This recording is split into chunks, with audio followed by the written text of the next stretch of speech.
Привет всем подписчикам, всем, кто меня видит. Я решил сегодня, почитав в интернете, люди путешествуют на велосипедах. Уже под вечер я решил попробовать проверить на себе, что это такое. Ну, думаю, проеду по максимуму, сколько смогу. Я, с вашего позволения, прикурю. Поехал. Залез на велосипед и поехал. Ну, велосипед у меня не очень старый, но у него только одна скорость. Вот. А накрапал как раз мелкий дождичек. Сначала было вроде терпимо. В сторону гор, деревня у нас есть такая, город. Поехал я в сторону гор. До деревни более-менее доехал, дождь пошел сильнее. Я стал намыкать, дорогу видать плохо. Дождь сильнее, и еще машины, которые проходят мимо, прошу простить, поливают меня водой и грязью. Кое-как я доехал обратно. А здесь на переезде на железнодорожном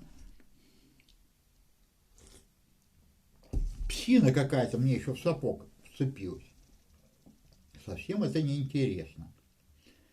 И скорости не переключаются. Я до бугра доезжаю, приходится слазить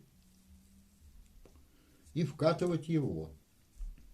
Как люди какие там, я не знаю, это я в интернете читал, путешественники, умудряются по 100 километров в день проезжать. Ну, понятно, у них велосипеды не такие убогие, как у меня. Это само собой. Но выводы неутешительные. На улице было сегодня, наверное, градусов 12 или 13, нет, даже, пожалуй, 10. Промок, замерз как бездомный. Кое-как добрался. Выводы. Нужна хорошая одежда, потому что если ехать далеко, может случиться все что угодно. Куча ключей и очень надежный велосипед. Как-то вот так. Но, тем не менее, я пережил некоторый новый опыт, который осознаю завтра или послезавтра, а может и сегодня. Я в свое время в теплую погоду, давненько было, больше 5 лет назад,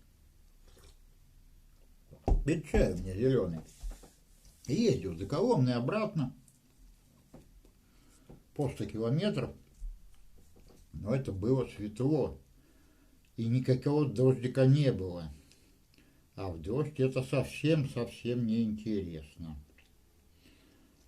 Что-то я еще хотел добавить, только что-то я все мысли растерял. Что же я хотел добавить-то?